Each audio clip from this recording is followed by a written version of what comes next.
Bonjour à tous et bienvenue dans cette nouvelle vidéo. Aujourd'hui, je vais vous présenter une séquence de lancement qui m'a permis de générer plusieurs centaines de milliers d'euros pour mes clients durant ces 3 dernières années. Mais avant de vous présenter la séquence, je vais commencer par me présenter. Moi, c'est Nicolas, je suis le cofondateur de la Daily Agency. Alors concrètement, qu'est-ce qu'on fait à la Daily Agency? On aide les coachs et les formateurs à tripler leurs revenus en l'espace de 90 jours grâce à notre écosystème d'emailing. Vous pouvez voir d'ailleurs quelques exemples de résultats que nous avons pu obtenir pour nos clients. On utilise régulièrement cette séquence et croyez-moi, si vous la suivez à la lettre et que vous l'implémentez, vous allez avoir de très très bons résultats.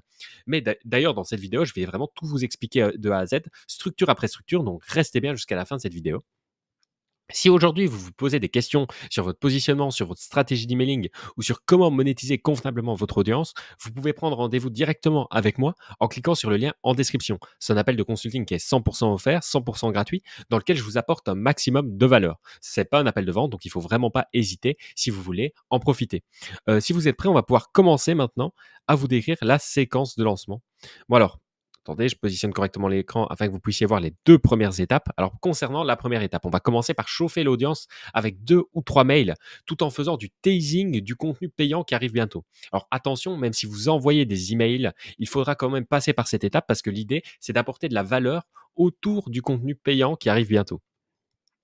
Pour ce qui est de la structure, on commence toujours le mail par de la curiosité. Parce que si vous commencez votre mail par 3 méthodes pour gagner de l'argent en ligne, c'est un bon titre pour un article de blog, mais en réalité, pour inciter le lecteur à lire, c'est juste 0/20.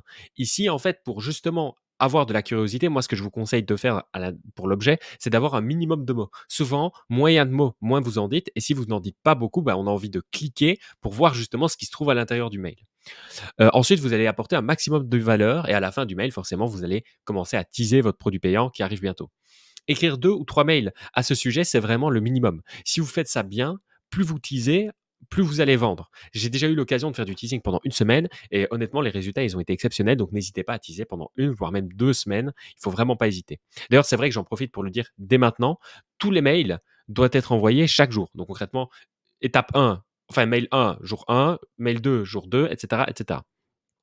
Pour ce qui est de l'étape 2, c'est le lancement. Personnellement, j'aime bien commencer toujours les mails de lancement par un élément d'actualité pour jouer sur le momentum de la formation. Pour introduire, franchement, c'est nickel. Et ensuite, vous allez parler tout simplement de votre audience, de votre cible, d'écrire son quotidien, etc. Puis progressivement, vous allez pouvoir faire une transition sur votre solution, donc votre produit, puis CTA, et à la fin, vous pouvez ajouter un petit PS qui va justement teaser le mail du lendemain. C'est ce qui va vous permettre d'augmenter légèrement votre taux d'ouverture. C'est pas exceptionnel, c'est pas obligatoire, mais honnêtement, je le fais et j'ai souvent de très très bons résultats, donc il ne faut pas hésiter. On se retrouve avec les 2 prochaines étapes maintenant, qui est tout simplement la solution. Donc la solution concrètement, qu'est-ce que c'est? C'est on va présenter le mécanisme unique de votre solution. Qu'est-ce qui vous différencie? Alors concrètement, comment est-ce qu'on fait ça? La structure du mail doit être assez simple. On survole d'abord rapidement les problèmes de l'audience pour remettre du contexte, parce que c'est vrai que vous ne le savez peut-être pas, mais il faut savoir que même si vous êtes dans une séquence, chaque email doit être interdépendant et pour ça, il faut absolument à chaque fois remettre du contexte dans le mail. Une fois que c'est fait, vous allez tout simplement expliquer pourquoi les autres solutions sont de fausses solutions. Expliquez pourquoi, en fait, vous devez détruire ces solutions. Pourquoi il ne faut pas partir vers ces solutions-là. Pourquoi votre solution est meilleure. Et justement, une fois que vous avez réussi à détruire les autres solutions, vous allez faire la transition vers le mécanisme unique de votre solution. Qu'est-ce qui vous différencie? Qu'est-ce qui fait que c'est vous qu'on doit choisir et pas quelqu'un d'autre? Puis comme toujours, on finit par un appel à l'action. Pour ce qui est de l'étape 4, on explique en profondeur votre formation. Donc les bénéfices, les avantages, les caractéristiques, combien de modules, etc. L'idée ici, ça va être de rassurer. On commence bien sûr par une petite introduction comme toujours pour remettre du contexte. Ensuite, on met en avant les gros points de votre formation en mettant bien en avant les bénéfices. J'insiste bien sur les bénéfices, hein, pas les caractéristiques. Ensuite, on explique les bonus, les garanties, etc. On leur fait vraiment bien comprendre qu'ils n'ont rien à perdre, que c'est vraiment avantageux pour eux de choisir de prendre la formation aujourd'hui. Ensuite, on renvoie vers un CTA et on termine toujours par un petit PS qui met en avant de la scarcity ou de l'urgence en fonction de votre offre. Maintenant, on passe à la cinquième étape. Donc la cinquième étape, c'est assez simple, c'est les témoignages clients. Alors à ce niveau-là, il y a deux possibilités. Soit vous avez beaucoup d'avis clients, soit justement vous avez peu d'avis clients. Alors forcément, ça va tout changer. Mais il y a aussi une troisième possibilité que j'ai oublié de mentionner ici, c'est tout simplement, vous pouvez aussi ne pas avoir d'avis client du tout. Et alors, dans ce cas-là, je vous conseille de faire de la preuve par association. Donc là, je vais vous donner mon exemple. Par exemple, c'est vrai que moi, j'aime bien utiliser une preuve supplémentaire, malgré que j'ai des avis clients, pour vous prouver que ce que je dis, c'est vrai. C'est quoi concrètement? Moi, j'aime bien mettre en avant le fait que je trouve que les emails quotidiens, c'est tout simplement ce qui fonctionne le mieux, c'est ce qui vend le mieux. Mais Comment faire pour appuyer mes propos? Alors c'est vrai que j'ai mes résultats, mais ce que je fais également, c'est je vais utiliser la preuve par association. Par exemple, j'utilise Antoine BM qui envoie des emails quotidiens. Je dis: «Regardez, si Antoine BM le fait, c'est qu'il y a une raison». Vous pouvez faire ça aussi, donc c'est-à-dire prendre, d'autres infopreneurs connus qui font la même chose que vous et qui appuient vos propos, vous pouvez l'utiliser. Si vous êtes dans la niche de la santé, vous pouvez utiliser par exemple un médecin qui appuie vos propos, et cetera.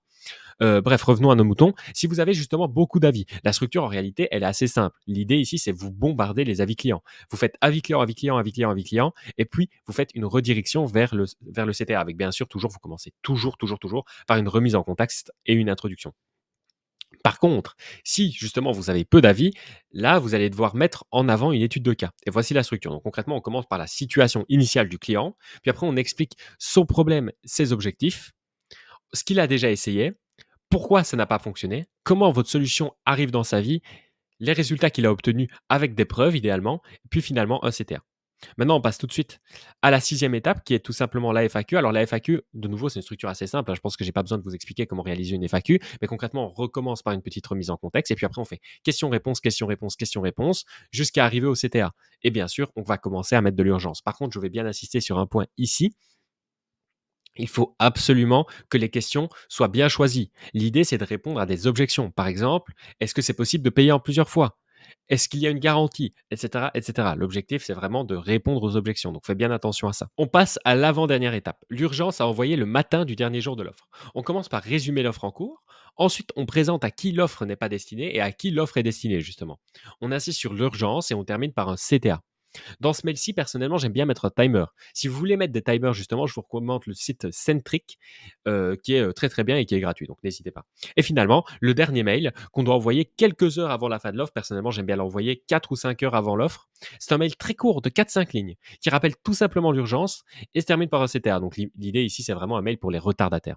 Donc voilà, on a fini la séquence. Croyez-moi, si vous appliquez cette séquence à la lettre, vous allez avoir des résultats qui sont excellents, comme les résultats que je vous ai présentés tout à l'heure pour nos clients. Et n'oubliez pas, si vous êtes coach ou formateur et que vous vous posez des questions sur votre positionnement, sur votre stratégie d'emailing ou sur comment monétiser convenablement votre audience ou sur votre délivrabilité, peu importe, vous pouvez prendre rendez-vous directement avec moi en cliquant sur le lien en description. C'est un appel de consulting qui est 100% offert, 100% gratuit, dans lequel je vous apporte un maximum de valeur gratuitement. On se voit au call très vite.